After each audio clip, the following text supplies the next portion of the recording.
Vamos poder sentar. O salmista, irmão, se Davi ou levita, nós não sabemos com clareza, ele está angustiado porque ele estava longe da ordenança pública, ele estava longe do culto ao Senhor.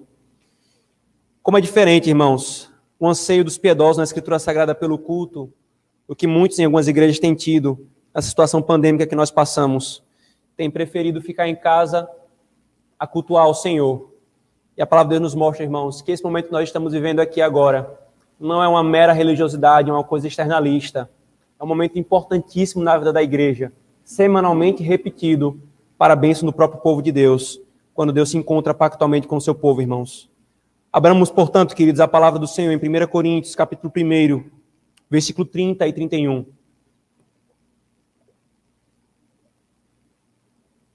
1 Coríntios, capítulo 1, versículo 30 e 31.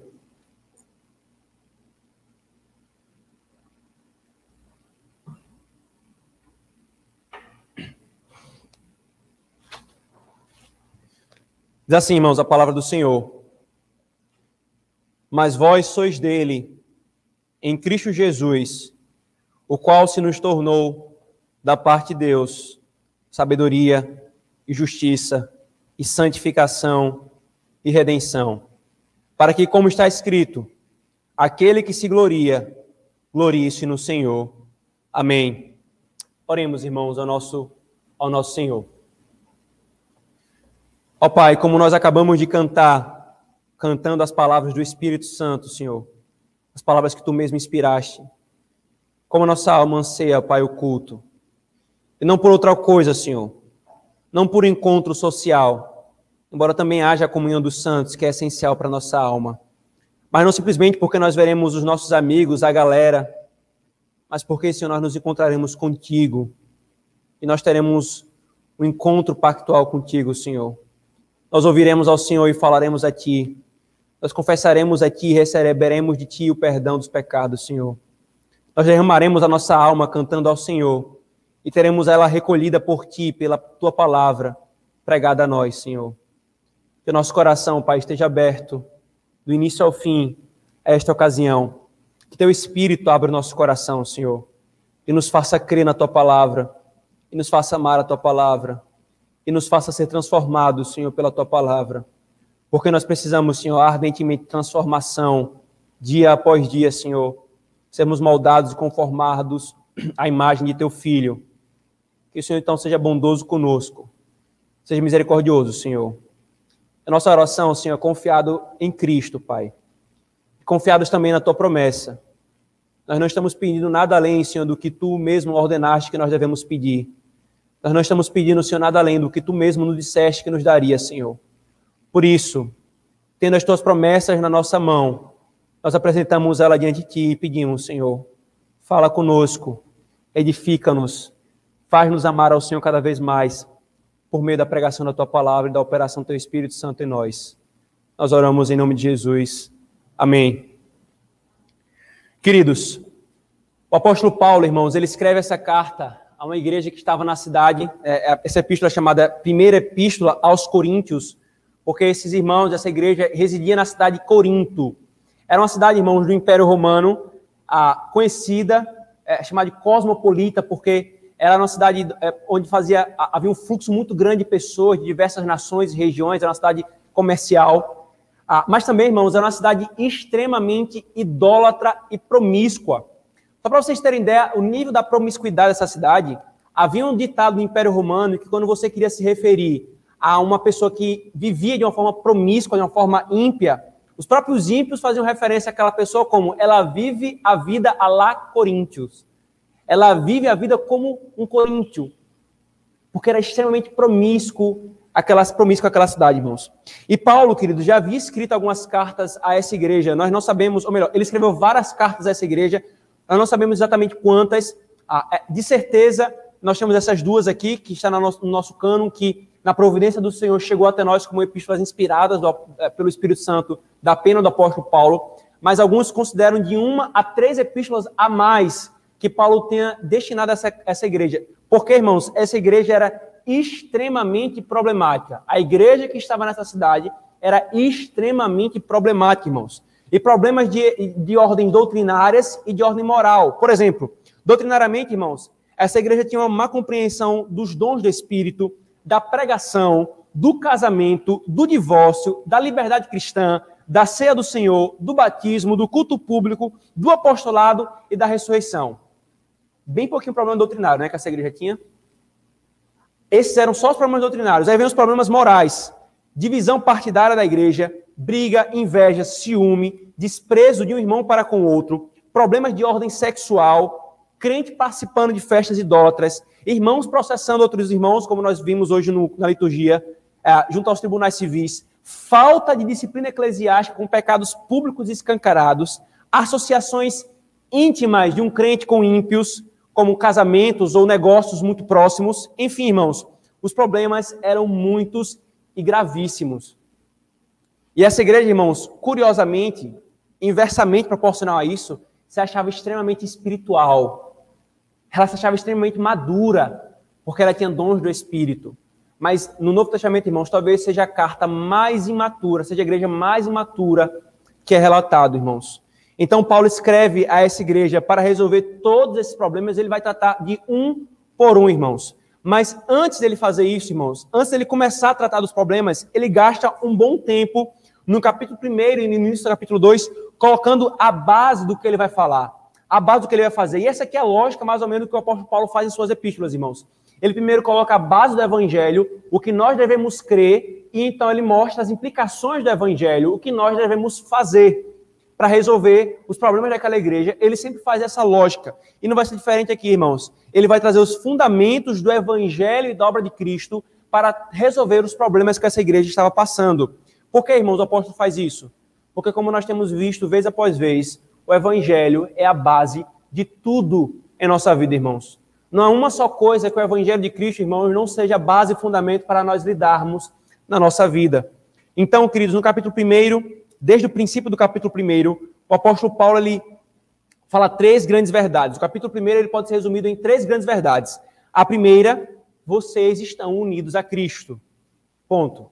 A segunda, então, sendo deles e unidos a ele, vocês receberam bênçãos dele e são chamados à santidade. E terceira, tudo isso é manifesto pela pregação, que é loucura para os gentios e que é escândalo para os judeus, mas que é feito dessa forma para que Deus seja glorificado. Então, 3 verdades fundamentais o apóstolo Paulo coloca aqui, irmãos, no capítulo 1 de Corinto, para tratar os problemas da igreja.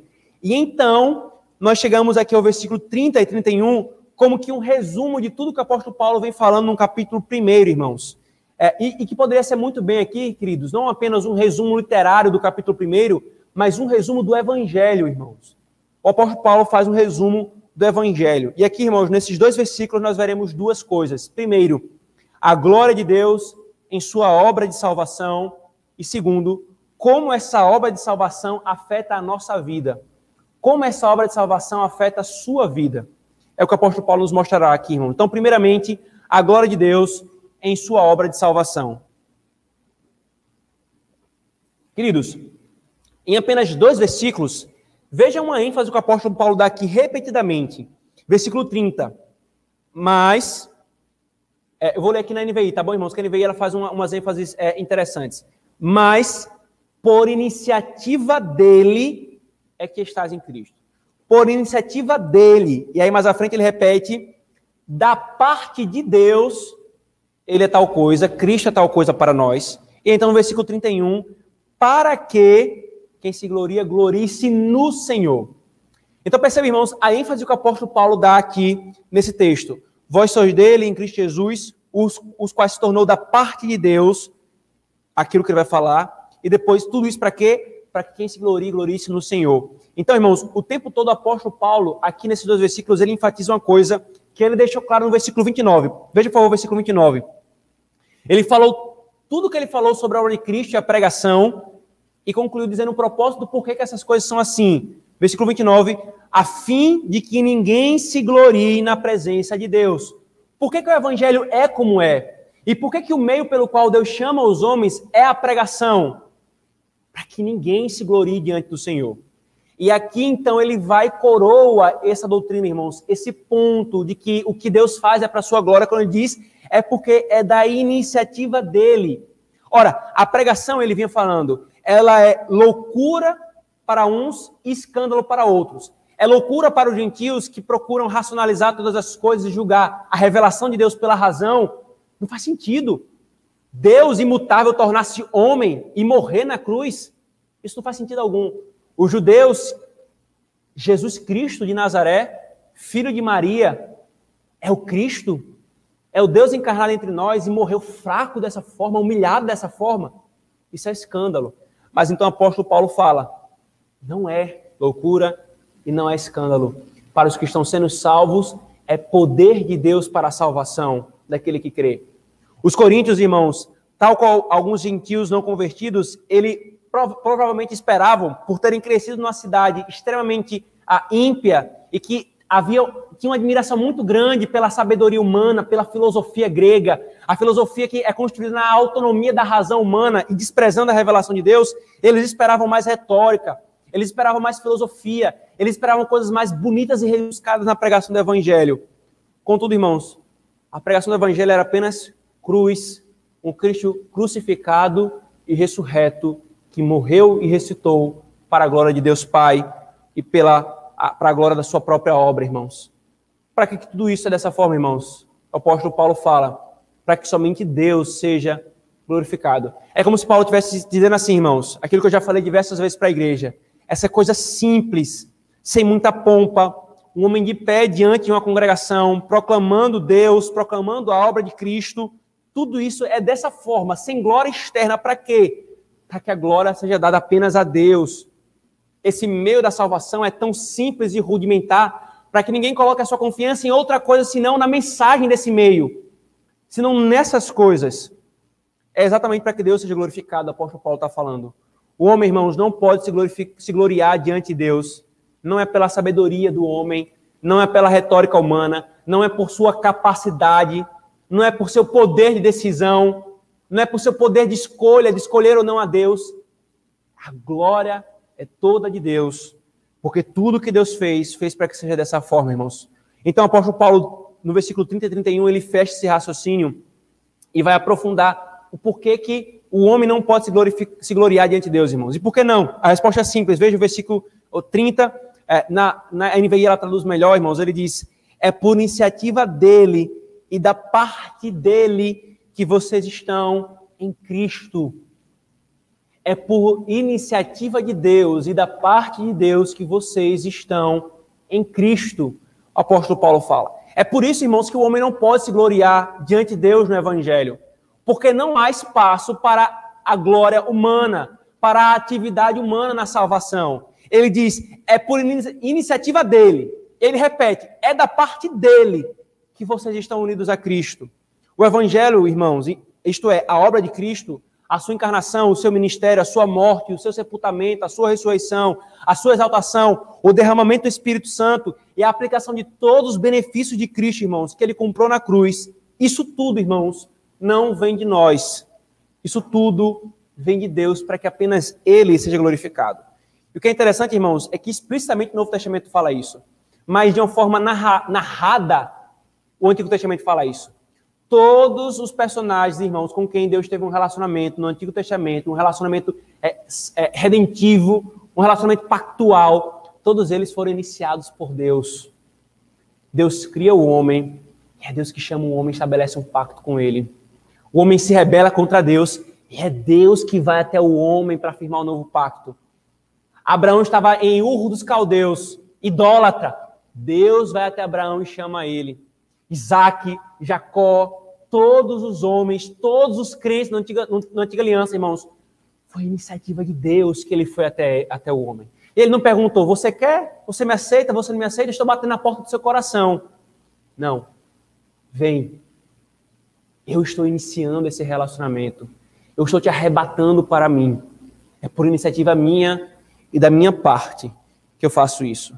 E aqui, irmãos, nós percebemos claramente, eu preciso deixar claro isso para a igreja, pelo caráter apologético da pregação, nós percebemos claramente, irmãos, o arminianismo que tenta exaltar o homem, o seu poder de decisão e o seu poder de resistir à glória de Deus, Eles falam, se o homem quiser, Deus pode ser resistido.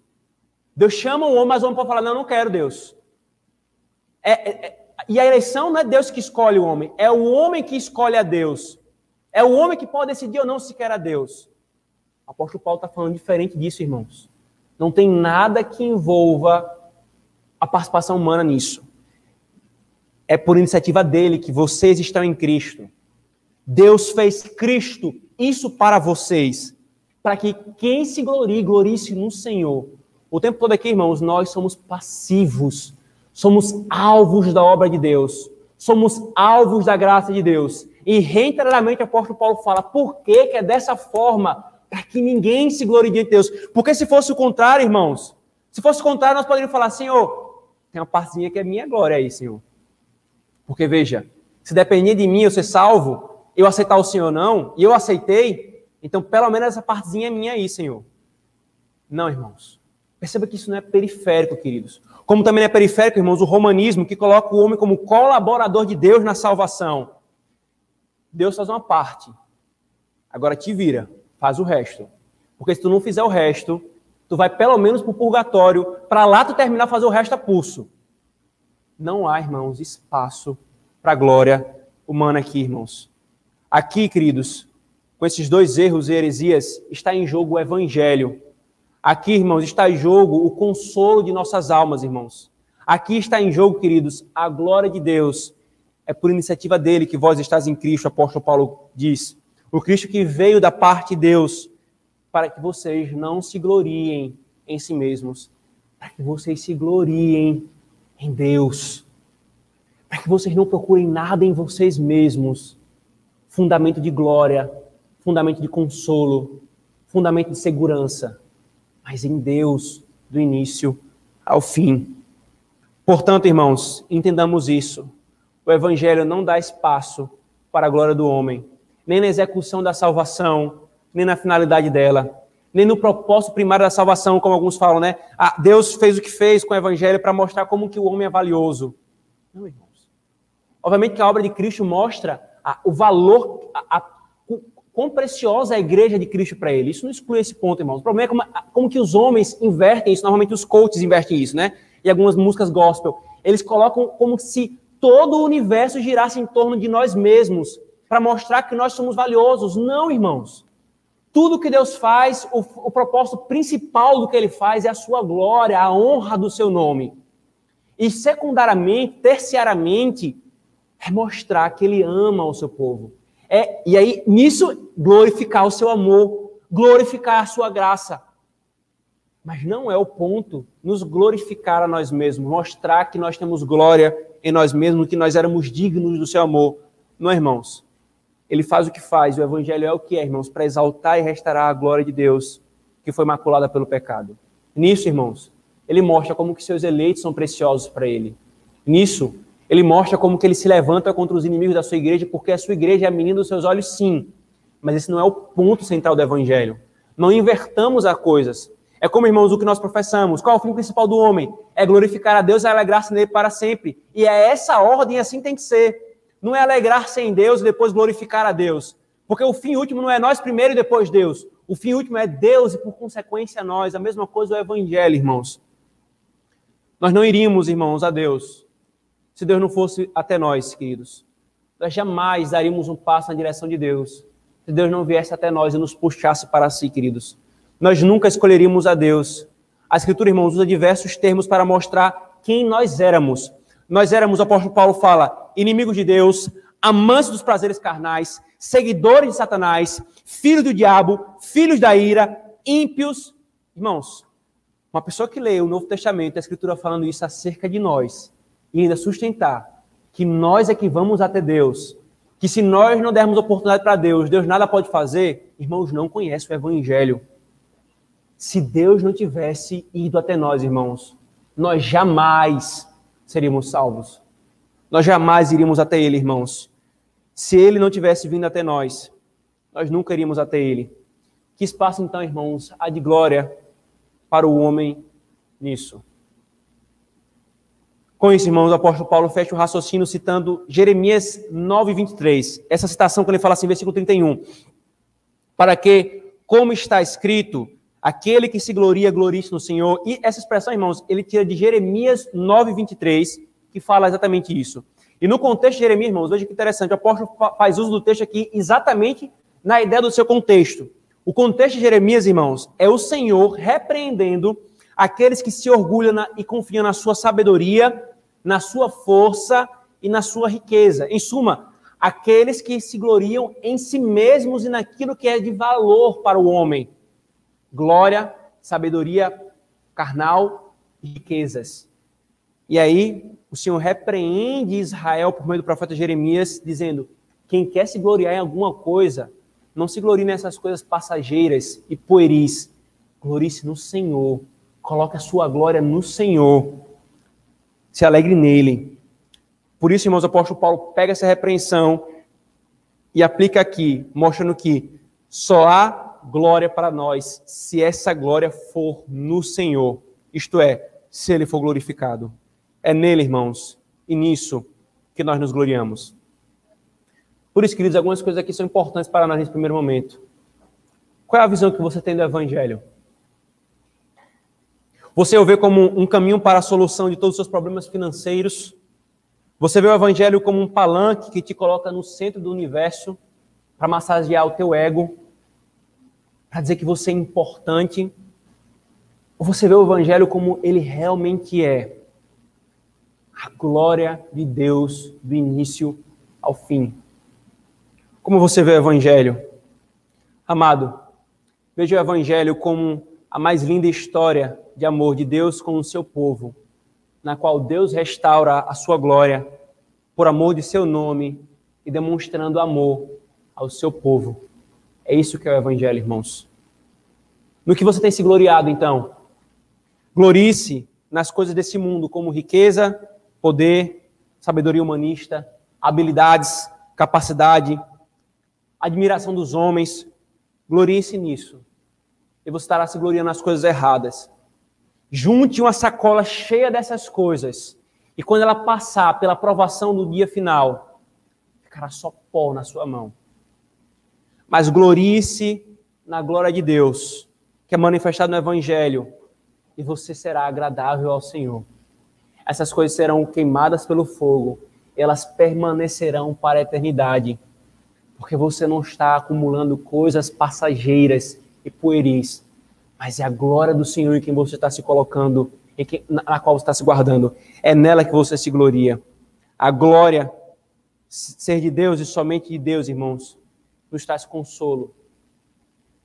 Nós somos, irmãos, seres de glória. Nós somos criados para isso e a queda nos afastou disso. A queda, então, irmãos, nos faz buscar a glória em todas as coisas.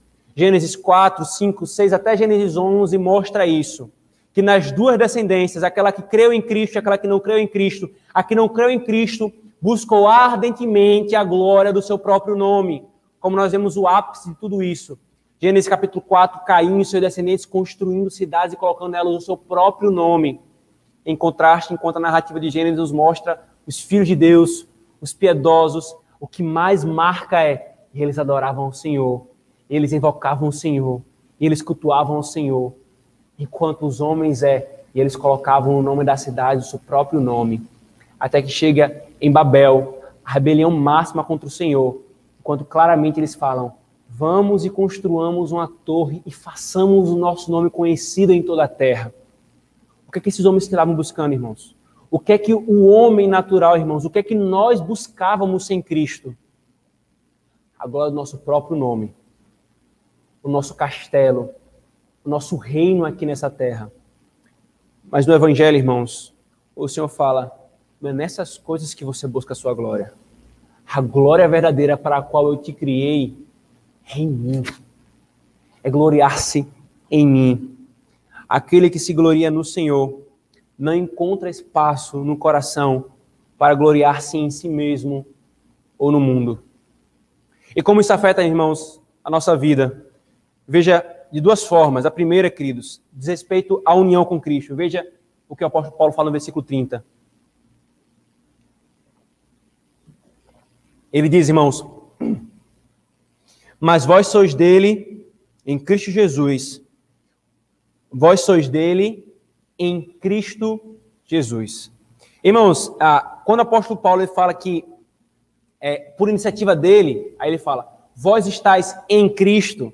Essa expressão, irmãos, ela aponta para uma doutrina chamada, nós já falamos outras vezes com a igreja, é sempre bom estar relembrando isso, essa expressão neotestamentária, em Cristo, com Cristo, nele, tudo isso aponta para uma doutrina chamada, doutrina e uma realidade espiritual chamada união da igreja com Cristo.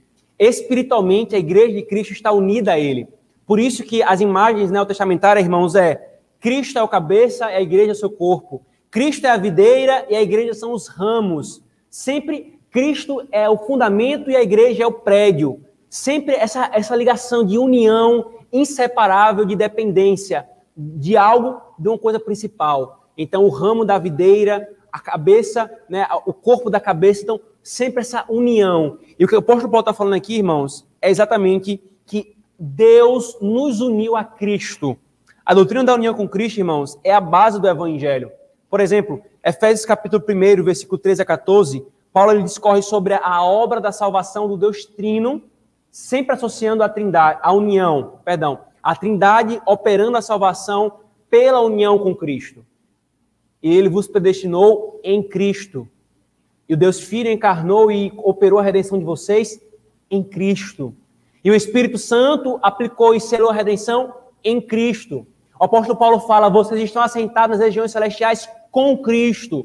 Porque vocês morreram com Cristo, morram para o pecado. Sempre, irmãos, o apóstolo Paulo e os apóstolos apelam para essa doutrina e para essa realidade. A igreja está unida a Cristo. E todo o evangelho pode ser resumido nisso, irmãos. Estar unido com Cristo. Quem está unido com Cristo, pertence a Cristo. Quem está separado de Cristo, está unido a Adão, está unido à humanidade caída, a Satanás, não pertence a Cristo. E essa linguagem, irmãos, da união, é uma linguagem pactual. É por isso que a gente fala para a igreja que a doutrina do pacto é fundamental para nós entendermos o evangelho. Porque essa união mística espiritual, ela se dá por causa do pacto. Nós estamos unidos a Cristo pactualmente, irmãos. O Espírito Santo une o crente a Jesus mediante a fé. E por causa dessa união espiritual, recebemos tanto o próprio Cristo como todos os benefícios da sua obra e seus benefícios aplicados ao seu povo. É por isso, irmãos, que o apóstolo Paulo apela recorrentemente a essa união. E o pacto da graça nos une a Cristo, irmãos. Por isso o apóstolo Paulo diz, Cristo se nos tornou da parte de Deus sabedoria, justiça, santificação e redenção. Veja que interessante essa linguagem, irmãos. Ele se nos tornou. Quando nós somos unidos a ele, irmãos, nós não simplesmente temos os seus benefícios. Veja que interessante. Veja atentamente essa leitura. Cristo se nos tornou o quê? Sabedoria, justiça, santificação e redenção. Você está percebendo uma coisa aqui na linguagem do apóstolo Paulo, irmãos? O apóstolo Paulo está mostrando que Cristo e os benefícios da sua obra estão intimamente ligados um ao outro, de tal forma que ele se torna para nós tais coisas. De forma que nós não podemos ter, irmãos, justificação, santificação e redenção se nós não tivermos a Cristo. E essa união é de tal forma, irmãos, isso é de tal forma que nós com toda a segurança podemos dizer, como um puritano inglês chamado Joseph Alleine falou nos seus últimos minutos de vida antes de morrer, ele disse, a sua segurança estava no seguinte fato, Cristo é meu e eu sou dele por sua aliança. Nós podemos falar isso, irmãos, com convicção. Essa é a segurança da nossa fé. Essa é a estabilidade da nossa salvação. Ele é nosso e nós somos dele.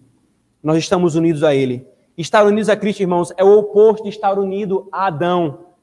Cristo, irmãos, é o novo Adão. O primeiro Adão quebrou o pacto de obras no Éden, e por isso nós recebemos juntamente com ele todo o juízo de condenação do pecado. Mas Deus levantou o segundo Adão que cumpriu perfeitamente o pacto. E assim como nós recebemos os malefícios da quebra do pacto de obras, porque estávamos unidos a Adão pelo pacto, agora aqueles que estão unidos a Cristo pelo pacto da graça, recebe dele e nele e com ele todos os benefícios que Deus promete no pacto da graça, irmãos. Ele é nosso e o que ele é e o que ele adquiriu se tornou nosso por causa dessa união. É como um casal, irmãos, que se casa, e normalmente os casais se casam nesse tipo de regime de bens, em que o que pertence a um pertence ao outro, o que pertence ao outro pertence a um. Não há separação. Embora o mundo, na sua visão ímpia do casamento, tenha trabalhado dessa forma de separação, ó, as suas finanças são suas, a minha é minha, o seu patrimônio é uma coisa, o meu patrimônio é outra. A ideia da união ela é exatamente essa, irmãos. O que pertence a um, pertence ao outro. Agora, nessa transação, irmãos, nós somos infinitamente abençoados. E Cristo foi infinitamente amaldiçoado. Os nossos pecados foram dados a Ele. No sentido de que Ele recebeu a punição dos nossos pecados. E os benefícios dEle, a justiça dEle, nos foi dada. O que Ele é e o que Ele fez, irmãos, se tornou nosso. Se tornou nosso. Tal obra, irmãos, e aqui destrinchando o porquê que sabedoria, justiça, santidade, santificação e redenção, essa tal obra, o apóstolo Paulo fala, ela é sabedoria de Deus. Ele se nos tornou sabedoria de Deus. Para aqueles irmãos que estavam obscurecidos de entendimento, Cristo é sua sabedoria. E o que nós vamos ver aqui, irmãos, e que o apóstolo Paulo está falando, e eu vou enfatizar isso no final, é que ele mostra que Cristo se tornou para nós, da parte de Deus, tudo o que nós precisávamos para a nossa salvação. Ou seja, em Cristo nós temos tudo o que é necessário para a nossa salvação. Não há nada que nós precisamos complementar ou fazer além. Ele se tornou tudo em todos, sem deixar espaço para que nós façamos algo a fim de complemente aquilo. Tudo que nós necessitávamos. Paulo fala que nós estávamos obscurecidos em nosso entendimento. Julgávamos-nos sábios, mas nós não entendíamos nada. Aí ele fala, Cristo se tornou a sabedoria de Deus para nós. O que é que nós perdemos com a queda? Perdemos o conhecimento das coisas verdadeiras. Nós queremos a verdade, mas não sabemos chegar à verdade. Nós sempre chegamos ao erro. E ainda quando nós tocamos a verdade sem Cristo, ela é desfigurada. Ela é totalmente maquinada para aquilo que nós queremos. Aí o apóstolo fala, Cristo é a sabedoria de Deus. Mas também, irmãos, para pensar numa coisa. Deus encarnando-se, tomando o lugar daqueles que viriam cumprir a exigência do pacto, sofrendo o castigo de uma maneira imerecida, o único justo, sendo entregue pelos injustos. Ele é morto, ele é ressuscitado, ele é exaltado e assenta à destra de Deus Pai. Queridos, e tudo isso unido ao seu povo. Sim, irmãos, isso sim é sabedoria. Ninguém, irmãos, nem os anjos no céu, nem um homem poderia pensar numa obra tão gloriosa que colocaria em perfeita harmonia todos os atributos de Deus. Irmãos, isso é sabedoria. É por isso que o Salmo 85, irmãos, fala que em Cristo o céu e a terra se beijaram, a justiça e a verdade, a graça e a bondade se encontraram e se beijam e fazem uma linda dança. É em Cristo, irmãos, que nós vemos Cristo é o palco em que os atributos de Deus fazem uma dança harmoniosa, sem nenhum atributo ser deixado de lado. É por isso que você vê quão tolos são alguns homens que falam assim, no Evangelho nós vemos mais o amor de Deus do que a justiça de Deus. Não é possível isso.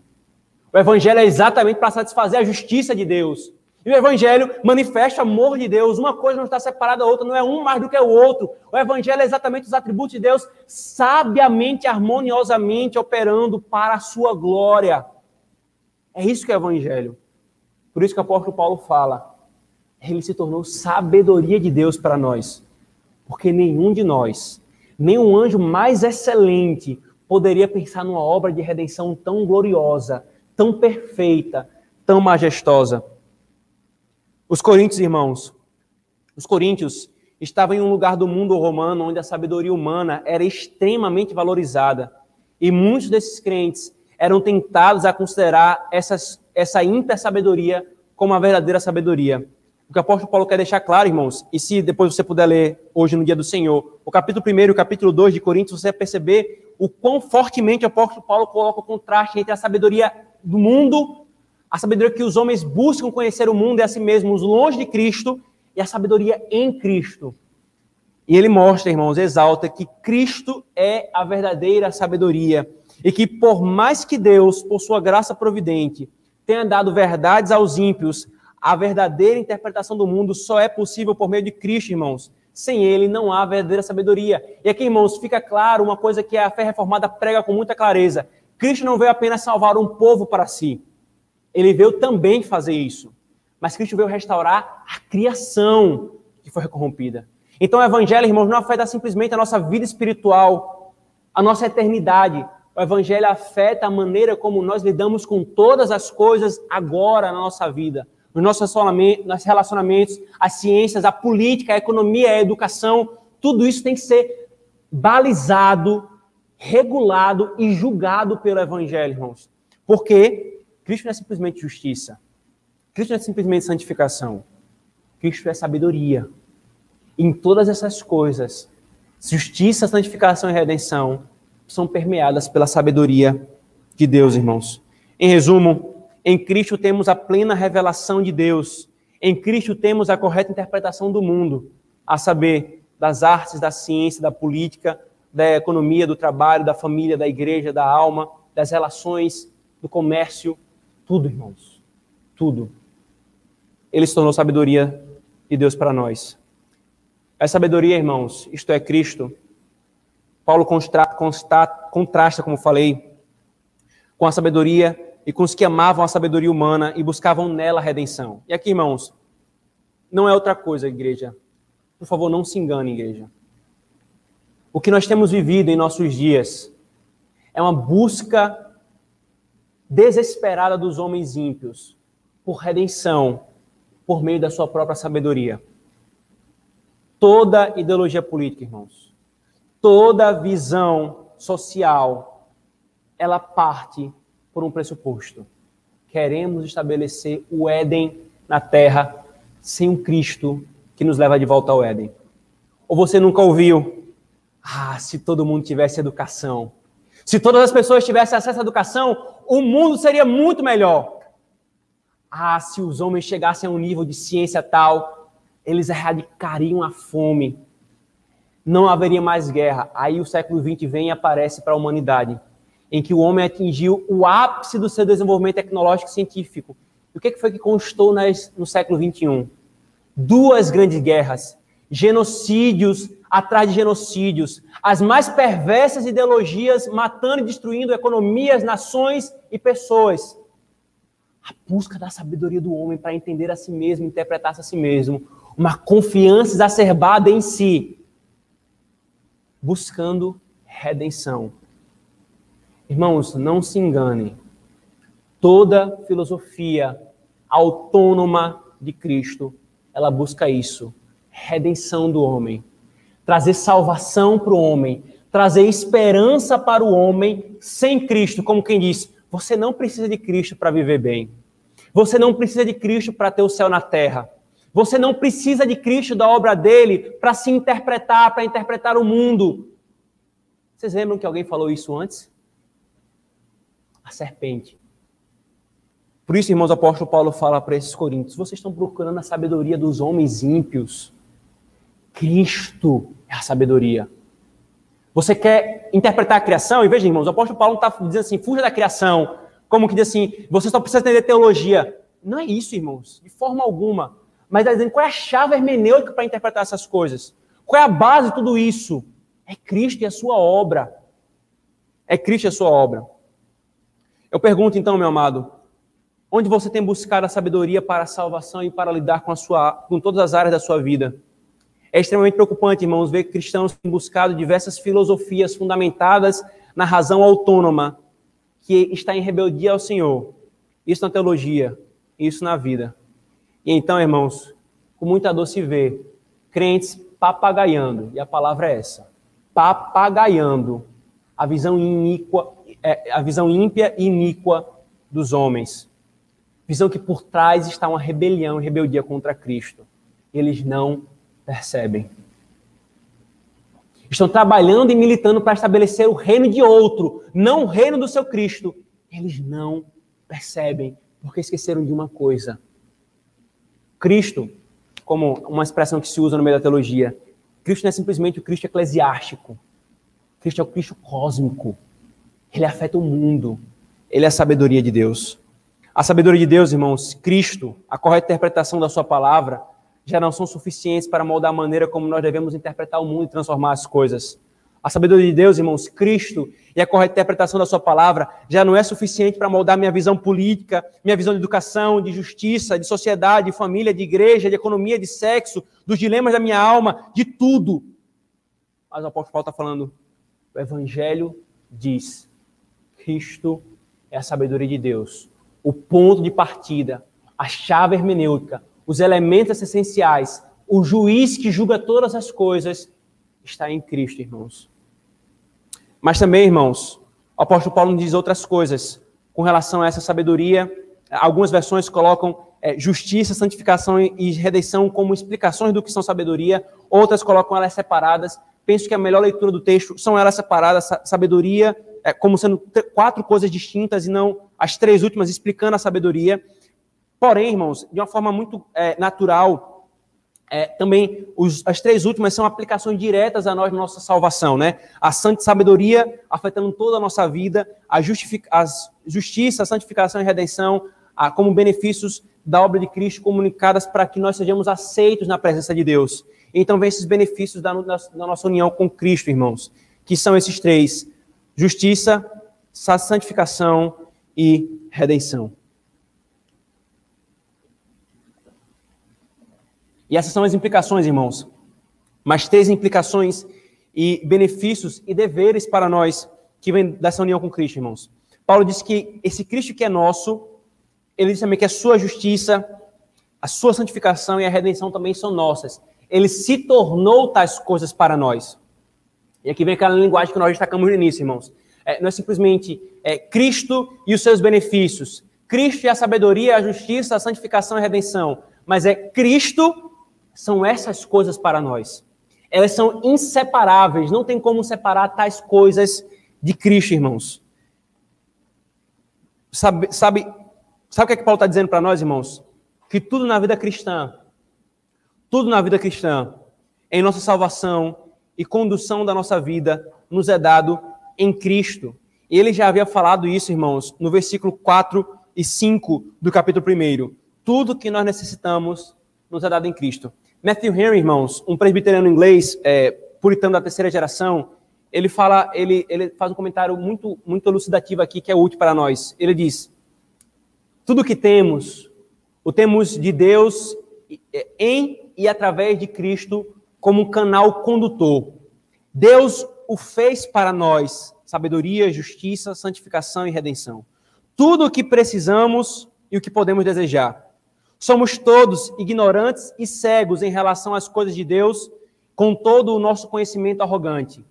E ele é feito sabedoria para nós. Somos culpados, detestáveis à justiça divina.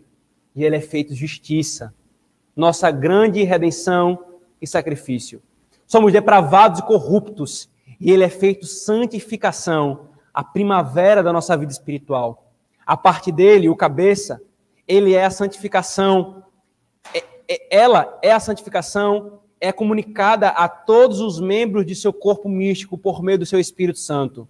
Estamos em algemas e ele é feito redenção para nós, nosso Salvador e nosso Libertador. Em suma, irmãos, aquilo que nós falamos no início, aquilo que nós mais precisávamos, Deus nos providenciou em Cristo. Éramos cegos, tolos, ele é feito nossa sabedoria. Éramos injustos, ele é feito nossa justiça. Éramos corruptos e depravados, impuros, ele é feito nossa santificação. E estávamos presos e éramos cativos do pecado, ele é feito nossa redenção, a nossa libertação. Tudo o que nós precisamos, irmãos, está em Cristo. Está em Cristo. Perceba então, irmãos, que há uma ordem aqui. É justiça, santificação e redenção. Em Cristo, irmãos, nós temos justificação, mas nós não somos justificados para depois sermos santificados por nós mesmos, irmãos. Não. A santificação também é em Cristo. Cristo também é a nossa santificação, irmãos. E ela é feita e operada em união com Ele, irmãos. Nele temos também a redenção. Então, a verdadeira fé, irmãos, ela recebe o Cristo todo como Ele é oferecido no Evangelho. Não só para a justiça, mas também para a santificação. Não só para a justiça e santificação, mas também para a redenção. E aqui, redenção, irmãos, ela é uma palavra neotestamentária para apontar para a consumação e glorificação das coisas. Então o apóstolo Paulo está falando, irmão, de toda a etapa da obra da salvação, da justificação, o início da salvação, da santificação, a continuação da salvação e da redenção, a consumação da salvação. Paulo está dizendo que do início ao fim, se nós queremos ser salvos, nós precisamos ter uma pessoa. E tendo essa pessoa, nós teremos tudo o que nós precisamos. Nós precisamos ter a Cristo, irmãos. Onde o Cristo todo, queridos, Cristo e seus benefícios são inseparáveis.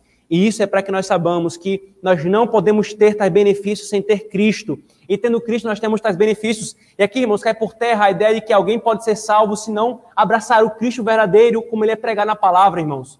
Não é possível isso. O apóstolo Paulo está deixando claro para nós, irmãos. Se eu falo, é possível um ímpio, numa outra religião, ser salvo, porque ele é sincero, mesmo que ele não professe a fé em Cristo, mesmo que ele não abrace a Cristo, eu estou atacando o evangelho, irmãos. O apóstolo Paulo fala claramente em Romanos capítulo 10, como eles crerão se não há quem pregue, e como pregarão se não forem enviados. A salvação vem pela fé, a salvação vem pelo ouvir a palavra de Deus. O apóstolo Paulo fala, é a palavra de Cristo. Não tem como ser salvo, irmãos, se não for abraçando a Cristo. Ah, pastor, mas eu conheço um vizinho meu, ele é tão moralmente correto, ele é tão legal, ele é tão gente boa, ele é até mais gente boa que muito crente que eu conheço. Aí, se o crente... A gente começa outro momento sobre essa situação. Mas o ponto, irmãos, é que não tem como você separar essas coisas, queridos. Ah, pastor, mas eu conheci um varão, que não é tão varão assim porque ele não é crente, né? Mas ele é tão gente fina. Eu acho que ele é o varão que Deus providenciou para mim. Não é, minha filha. Ah, pastor, mas a varoa que eu encontrei... Ela é tão bonita, mas ela não é crente, mas ela é tão gente boa, ela é tão obediente a seus pais. Não tem como separar. Se você não tem Cristo, você não tem a justiça, a santificação e a redenção. Não tem como separar essas duas coisas, irmãos. Onde Cristo é feito justiça, irmãos, para qualquer alma, ele também é feito santificação. Ele nunca manda embora a culpa do pecado, sem libertar do poder do pecado. É que vem outra coisa, irmãos, outra correção de um erro. É a pessoa que fala assim, mas fulano creu em Cristo, então ele está salvo. Mas fulano vive de qualquer jeito, despreza a palavra de Deus, não está nem aí para Cristo, para as coisas da piedade. Paulo está falando. Cristo é justiça, santificação e consumação. Não tem como ter Cristo, que é todas essas coisas, e dizer que eu tenho a justiça e não tenho a santificação. As coisas elas devem andar juntas, irmãos. Se alguém diz que é crente e crê em Cristo, mas despreza a santificação, diz que tem a justiça de Cristo, mas não tem a santificação de Cristo, não tem a Cristo. Porque onde Cristo está presente, ele não simplesmente tira a culpa do pecado, a justiça, mas ele manda embora o poder do pecado. E a luta do crente contra o pecado inicia. Mas o crente está lutando contra o pecado. Mas quando você encontra a pessoa que diz, eu sou crente, mas ela abraça o pecado, ela ama o pecado, não há mudança alguma na vida dela, você olha para a vida dela de 10 anos depois de dizer que é crente, é do mesmo jeito, é Cristo ali naquela alma, irmãos. É inseparável essas coisas, queridos. A graça que me salva é a graça que transforma a minha vida. Se ela não muda a sua vida, ela não lhe salva. Ambas as coisas andam juntas, irmãos. Um coração que ama o pecado e está de bem com ele nunca provou a doce graça de Cristo. Justiça, irmãos, é um ato da livre graça de Deus, o nosso catecismo diz. A santificação é a consequência desse ato, é a continuada obra, como o nosso catecismo diz, da livre graça de Deus na vida daquele que foi justificado. A santificação, irmãos, é uma dedicação ao Senhor, uma confirmação interna, uma conformação interna e externa à lei de Deus. Uma transformação operada pelo próprio Deus, nos livrando do domínio do pecado. Cristo não leva para o céu aquele que ele não justificou, mas ele também não leva para o céu aquele que ele não santificou na terra. Porque as duas coisas não são separadas uma da outra, irmãos. E por último, irmãos, ele é a nossa redenção. A redenção aqui, irmãos, ela, no Novo Testamento, ela é tomada em dois sentidos. Como um primeiro dom de Deus, né, iniciado por nós, iniciado em nós, e como o último a ser consumado. Então, as palavras como salvação, redenção, irmãos, elas fazem referência ao todo da obra de Cristo. Mas também ela é utilizada para se referir à consumação de todas as coisas, à redenção, à libertação final de todas as coisas, porque a palavra redenção significa isso, libertação. Então o apóstolo Paulo está dizendo que ele inicia a salvação, mas ele também leva ao fim. E nós aguardamos a redenção dos filhos de Deus, como o apóstolo Paulo fala em Romanos capítulo 8. Paulo, irmãos, não separa nada. A obra da salvação está resumida nisso. Cristo. O evangelho é resumido numa pessoa. Cristo. Tenha Ele e você tem a salvação. Não tenha Ele e você não tem a salvação. Ele é a sabedoria de Deus. Cristo é a sua justiça. Cristo é a sua santificação. Cristo é a sua redenção. Glória alguma, irmãos, resta para mim e para você, senão para o Salvador e o Redentor. Se queremos ter tais benefícios, nós precisamos ter Cristo.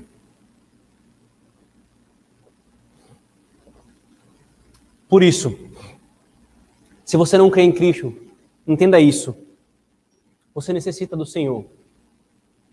Não se engane achando que simplesmente você ser bonzinho, ser moralmente bom, você será recebido nos céus, no reino de glória. Não. Você pensando dessa forma, na verdade, você está ultrajando a Cristo, porque Ele foi providenciado para nos livrar desse engano. Você precisa de Cristo. Mas cuidado também, irmãos, com o moralismo, que presume obediência e satisfaz-se com a moral sem Cristo.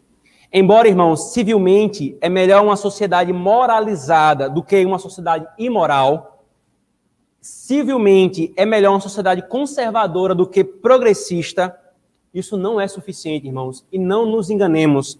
A nossa luta, irmãos, não é essa. Embora nós lutemos para que a lei de Deus seja ouvida e aplicada na sociedade, e nós lutamos por isso, essa não é a nossa luta final. Nós não nos satisfazemos com isso, porque fazer isso, irmãos, é caminhar na mesma trilha de auto-engano. É dizer aos homens que vocês precisam se conformar à lei de Deus sem ter o Cristo que nos capacita a isso. É dizer que está suficiente vocês serem bonzinhos quando vocês não abraçam a Cristo. Não, irmãos. Cuidado com o moralismo, irmãos. Os homens precisam de Cristo. Sem Cristo não há verdadeira obediência. A nossa luta ela é dupla, irmãos. Sim. Nós não falamos como os progressistas falam, não vou falar sobre a lei de Deus porque os homens jamais conseguirão obedecer a Deus. É claro que os homens jamais conseguirão obedecer a lei de Deus. Mas Deus entregou a sua lei exatamente para ensinar à humanidade. Vocês precisam me ouvir. Vocês não sabem o que é ética. Vocês não sabem o que é bem e o mal. Vocês perderam isso no Éden. A sua vontade é só inclinada para o mal. Sim, nós lutamos por isso. Mas a nossa luta anterior e que permeia tudo isso é: homens, creiam em Cristo. Arrependam-se dos seus pecados. Aí, irmãos, os crentes ficam lutando pelas agendas ideológicas dos nossos dias. Ficam lutando por coisas e jogando coisas ao léu, ao vento, fazendo ombro a ombro com o ímpio. Esquisito, né? Ímpio sabendo que é justiça. O apóstolo Paulo acabou de falar, irmãos, nós lemos na liturgia, que o ímpio não sabe julgar as coisas corretamente. Aí crentes se levantam ao lado do ímpio, vamos lutar por justiça social. Ao lado do ímpio, com as mesmas armas que ele, com a mesma cosmovisão que ele. Não. Você não está lutando pela justiça. Se você quer fazer aquilo que é moralmente bom, você luta com as armas de Deus. Pregue o evangelho. Pregue o evangelho. Só que, assustadoramente, as redes sociais de muitos crentes estão mais cheias de gritos de ordem que você encontra nas mesmas redes sociais dos ímpios do que o arrependa-se e creia. Do que se você não viver para a glória de Deus, você vai ser condenado. Isso é preocupante, irmãos. Será que a igreja já não está desacreditando do evangelho e acreditando no falso evangelho que quer instalar o reino de Deus sem Deus? Mas também, crente, você que está com culpa, você que anda aflito com algum pecado, lembre-se que Cristo também é a tua justiça. Se você realmente está unido a Ele, Ele é a tua justiça diante de Deus. Você pode confiar nele. Ele é quem sobe na balança da justiça de Deus no seu lugar. Embora Satanás tente te derrubar, ele não pode derrubar a Cristo. Se você está angustiado com a culpa do pecado, despreze o pecado e confie em Cristo. Ele é justiça suficiente para você. Você que luta com o pecado, Ele é a sua santificação. Você jamais poderá alcançar a santidade por suas próprias forças, crente. E tentar fazer isso é fracasso certo. Corra para Ele a fim de encontrar o caminho da santidade. Confie nele. Agora também cuidado, você que gosta de gritar, justificação pela fé somente, mas despreza a santificação. Você que ama a doutrina da justificação, mas separa e despreza a doutrina da santificação. Você que ama distorcer as palavras de Paulo dizendo, estamos debaixo da graça e não debaixo da lei. Então você distorce as palavras de Paulo dizendo que nós não precisamos mais obedecer à lei, que nós não devemos mais obediência a Deus. Você não entendeu o que é justificação. Nós não somos justificados por nenhuma obediência à lei, mas tendo sido justificados, o que vem em seguida é a santificação. E não há nenhum padrão de santidade senão a da lei moral de Deus. E aqui muitas igrejas evangélicas criaram uma visão totalmente maluca de lei. No Antigo Testamento, a ética de Deus, a moral de Deus era a sua lei. E agora é a lei de Cristo. Irmãos, Deus Pai e Deus Filho não são Deus igualmente. A ética de um não é diferente da ética de outro. O que ele requeria para os crentes, moralmente falando, na Antiga Aliança, é requerido para os crentes, moralmente falando, na Nova Aliança. Não para salvação, justificação, mas para caminhar em santidade. Por isso não grite, justificação pela fé somente, desprezando a santificação. As duas coisas elas são inseparáveis. Paulo disse, irmãos, que somos justificados para a santificação. Você acha que com tal crença se assemelha a Paulo, mas na verdade você se assemelha aos libertinos de Judas, que ele confronta em sua carta, que usavam a graça para a licenciosidade. Tome cuidado, afaste-se desse erro, defenda a justificação pela fé somente e defenda e busca a santificação em Cristo somente. Irmãos, essa porção da palavra de Deus é para nos encher o coração de alegria, porque Deus nos providenciou o que nós precisávamos em Cristo. E se você tem a Cristo, crente, você tem tudo. E nos últimos dias, nos últimos minutos, nos últimos segundos da sua vida, que essa seja a sua esperança ao você fechar os seus olhos. Cristo é seu e você é dele, pela união com ele, pela aliança com ele. E então, quando você fechar os seus olhos, você terá a ele, porque tudo que nós precisamos é encontrado nele, irmãos. Oremos gratos por isso.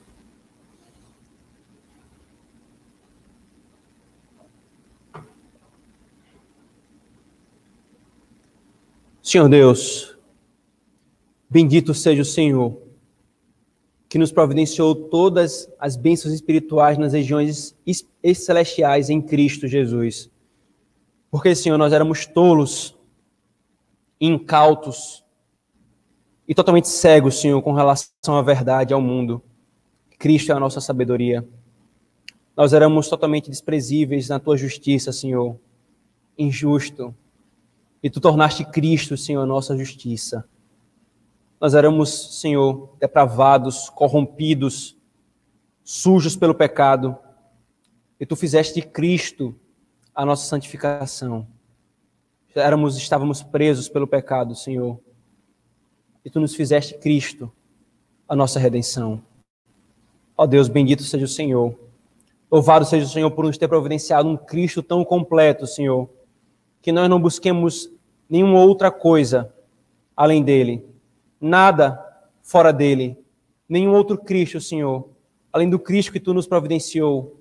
Que nosso coração esteja descansado apenas em Ti, Deus Filho, que é a nossa sabedoria, a nossa justiça, santificação e redenção. Nós oramos em nome de Jesus. Amém.